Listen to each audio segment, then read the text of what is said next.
Ассаламу алейкум достар, сіздермен бірге Марфуға Шапян. Әдеттегідей менің каналымда жүздесіп отырмыз. Көбірек пайдалы ақпарат алу үшін және маған тікелей сұрақ қою үшін мына төменде көрсетілген инстаграмыма жазылып қойыңыздар. Алайда видеомызға кірісейік, мен сіздерге бүгін ораза кезінде қалай шөлдемеуге болатыны туралы айтып беремін. Өйткені адам баласы көбіне ораза уақытында тамақтан қиналмайды, шөлден қиналады.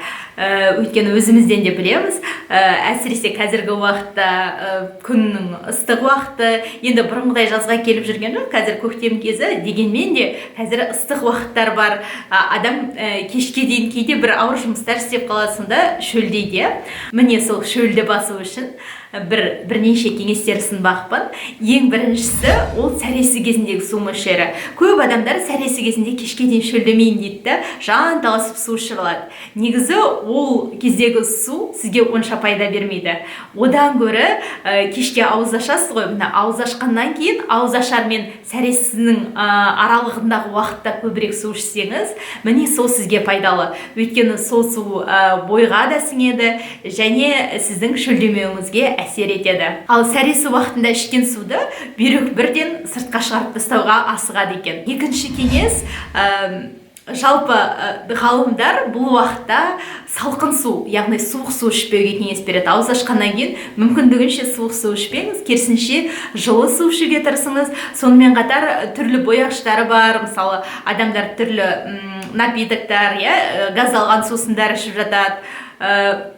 Мүмкіндігінше ондай боялған заттарға ішпей қойған дұрыс. Ол су сізге пайда бермейді, ертең сізді шөлдетпей қоймайды, керісінше шөлдетіп жүруі мүмкін.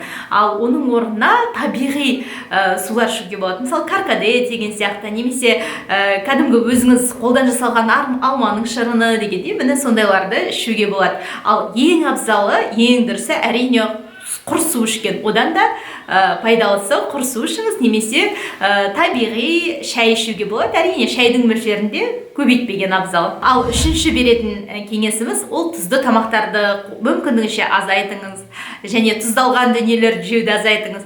Өйткені ондай тұздалған дүниелер сіздегі асқазан қышқылын бөліп, одан кейін сіздің бір сұйықтыққа деген зәрулігіңізді одан сайын ұлғайтады, одан сайын шөлдете түседі. Сондықтан егер шөлдемеймін десеңіз, ертең шөлден қиналмаймын десеңіз, онда бүгінгі ауыз ашарда тұзды тамақтарды азырақ жеңіз. Төртінші кезекте ол жемістер.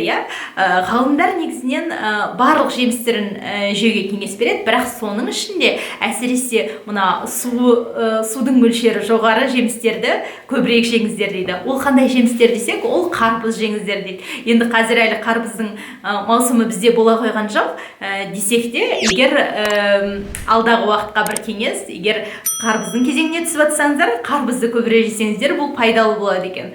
Сонымен қатар жемістерден жүзімді жеуге кеңес береді. Өйткені жүзім мына ішекте көбірек қалады екен, көбірек тұрып, сонымен қатар оның бір су бөлетін бір әсері болады екен.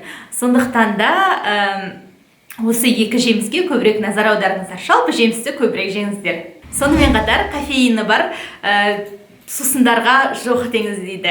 Өйткені кофеин әрине кофеде бар, қою шайда бар, жалпы шайдың өзінде де бар, бірақ егер сіз қоюлатып ішсеңіз, сонымен қатар бұрын кофе ішуді әдетке айналдырған болсаңыз, онда осы Рамазан кезінде оның барлығын шектей тұрыңыз. Сонда сіздің суға деген зәрулігіңіз де тағы азаяды әрине. Одан кейінгі кезекте тәттіні азайтыңыз.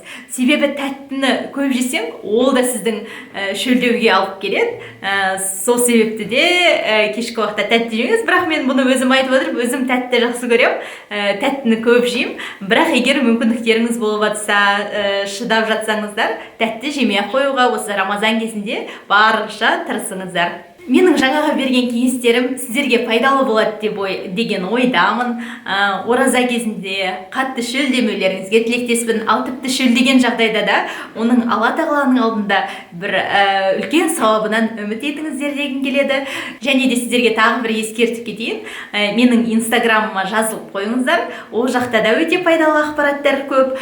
Сонымен қатар осы каналыма да жазылыңыздар. Мына қоңыраушаны басып, астына пікір жазып кетуді ұмытпаңыздар. Қалай өтіп жатыр, өзіңіз шөлдеп жүрген жоқсыздар ма? Каналымда келесі кездескенше аман сау болыңыздар.